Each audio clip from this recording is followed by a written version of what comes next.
the flying F about, Mr. Safety Hand that's talking about, the fact that you're not clean shaven enough and all this piddly fucking low hanging fruit shit. Always focus on, you know what, I'm going to bring something up so that the rest of the crew can actually think about it and have a nugget of wisdom and a nugget of potential. What could happen to me out here today? You know what I mean? Make it relevant. Falling objects is always a huge issue with regard to working on shutdowns. So your control zone down on the ground, is it ribboned off? Is it labeled and tagged? Did you actually put the right radio channel frequency on there and the right name? I know it sounds pretty tiddlywinks, but it's not. You know what? All this shit goes into play. You got 1,000 workers working on a footprint, let's say 1 square kilometer, for instance. There's a lot of high hazard work going on. It does not take long before somebody can get really, really screwed up. So know your plan, work your plan, and keep a good level head, because you always want to keep it these shutdown meetings. You always want to keep it not like a fucking 20-minute podcast. You want to make sure you make your points in less than one minute, 60 seconds. You got make a couple key points, and then just kind of toss it out there. Ask if someone else wants to talk. I always enjoy it when I'm on the rig and I'm working as a roughneck, and they're like, "Hey, the floor is open. Does anybody got like a tip for us?" And then you make a clutch tip, like something like, "Yeah, man, I was checking out the slips, and the dies were all effed up, and decided to take a time out for safety and swap out the dies there, And everyone's like, yeah. Everyone's like, "Yeah, man, good job." And that gets people thinking about just pre-use inspection of, tools and equipment. Even something like that is small, insignificant, but it can save lives, right?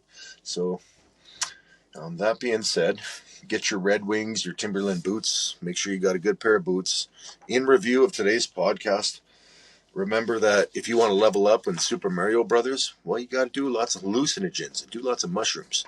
But make sure you're camping out in Nordegg country with 2 of your friends on days off if you're having a midlife crisis, Make sure you're tent camping while you're doing mushrooms, because if you're tent camping up by Nordegg in the middle of nowhere, then the bears can actually smell all your steaks that you've got set right underneath your pillow. Those are bad camping decisions right there, that's for sure. I'm just joking. But that being said, Super Mario and Luigi, they did a lot of mushrooms in their day. So should you once in a while.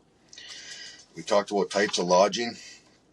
And at the end of the day, shoot, I'd rather jerk off a hungry grizzly bear than, take shortcuts with everything that we're doing in life and walking around in a cloud of lack of awareness, because it doesn't take long to get effed up, man. It really doesn't. And I've been in my share of a couple serious workplace injuries that could have cost me my life, not only from bad decisions of the crew, but it's not always the person that's almost getting fucked up or did get fucked up. Usually there's a combination, a chain of events, a sequence, or what we call a mechanism of that injury. What was the mechanism of that injury? So you think about that root cause, getting back to, okay, didn't check the equipment, didn't check the slips, didn't check the elevator latch, didn't do my previous inspection. Next thing you know, they were bringing up a heavyweight